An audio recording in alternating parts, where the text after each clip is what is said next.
Alrighty, welcome to week 3 of Bethel University's English 101 class. We are going to quickly run through your agenda for this week.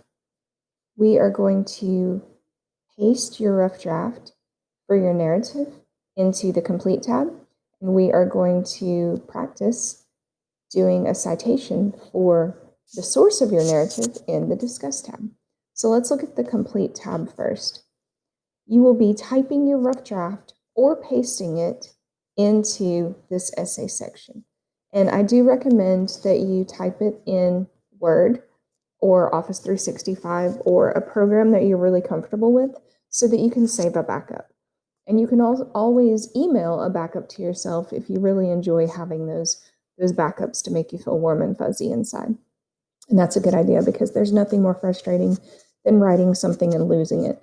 So it's a good idea to write in Word or another program, another word processing program that you like, and then just copy and paste into this essay section, which is where you turn in your work. So you are going to type or copy and paste your narrative here. Don't forget your MLA heading that we learned in week 1. And for this week, you don't need to use parenthetical citations, which is good because we haven't really talked about how to use those yet anyway. So we'll do those next week or probably the week after. Your rough draft that you're submitting for week 3 should include your MLA heading, which we learned how to do in week 1. And then it should include your story. Your story should have a hook that grabs the reader's attention, and it should have a clear beginning that perhaps introduces setting or characters, and a middle and an end. And at the end, I want you to sort of include a lesson that the character learned when they were doing all the things in the story. And don't just tell me, and they learned that they should always look twice before crossing the street. That's kind of boring. So try to do that creatively. So your narrative should tell a story with logical events from beginning to end. Some people get confused about that. I had a student once write this amazing, almost like a journal entry about how much he loved water skiing. And it was lovely, but nothing really happened. You know, there wasn't a plot. Now, if he had been water skiing and a shark tried to eat him, that would be interesting. But just telling me how much you love water skiing is not a story. It's more like a journal entry. So your story should have a beginning, middle, and end. It should have characters, or at least one character, and have logical events in it. It can be really, really short. It can be about the time a person went into a gas station and dropped their ice cream cone. Or it can be a very long story. For this activity, you probably want it to be short, but that is up to you and the person that you interviewed. And lastly, you want to include a works cited page. And don't panic about this because I show you in your discussion for this week how to do this works cited page. So this is just at the very end of your essay, which we're going to paste this time. Sometimes we'll save it and we'll upload it, but for this time, we're just going to type it into this text field. So your works cited is, this is just the words works cited with the information that we did in the discuss tab this week.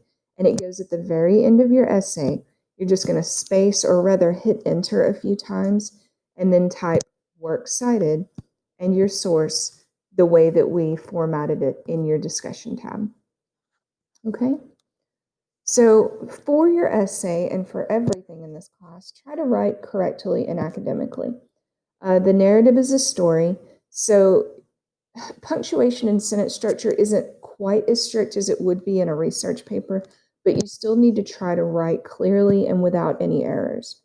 And here are a couple of hints down here for you. One is when you're storytelling, especially if you're storytelling for the first time, it's really better for you to strictly write in past tense. That way you're not jumping around with your tenses, which can be frustrating to the reader. And this is going to help your writing flow better as well. Your word count for this essay is really flexible. You can have anywhere between 300 and 1,000 words. That's a really large gap. So your story can be short or it can be relatively long. Again, if you're typing in Word and saving, that is really what I recommend that you do here. And Word will count your words for you. It's in the bottom left-hand corner of the screen in most of the Word programs. And I also included a video if you're not sure how to do that word count. Okay, so let's jump over to your Discuss tab real quick. If we click on Discuss tab, it's going to take us over to correctly citing an interview. And that's going to give us some good information. So this discussion is to give you the opportunity to practice formatting sources for your works cited page. And we will format a lot of different sources for your works cited page, which is why I'm trying to start you out easy by just doing one.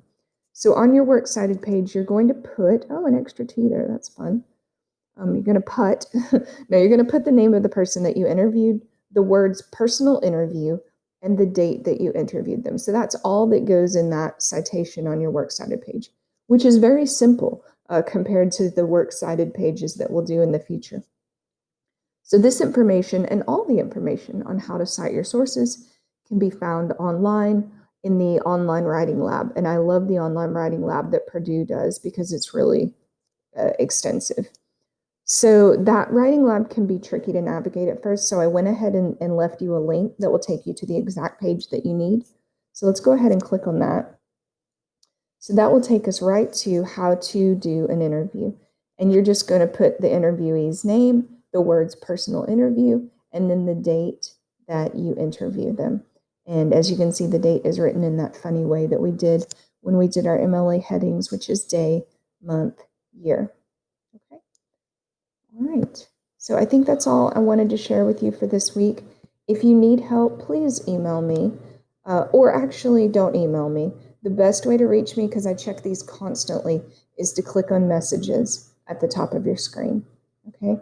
And that I will get back to you usually within just a few hours. All right. Have a great week.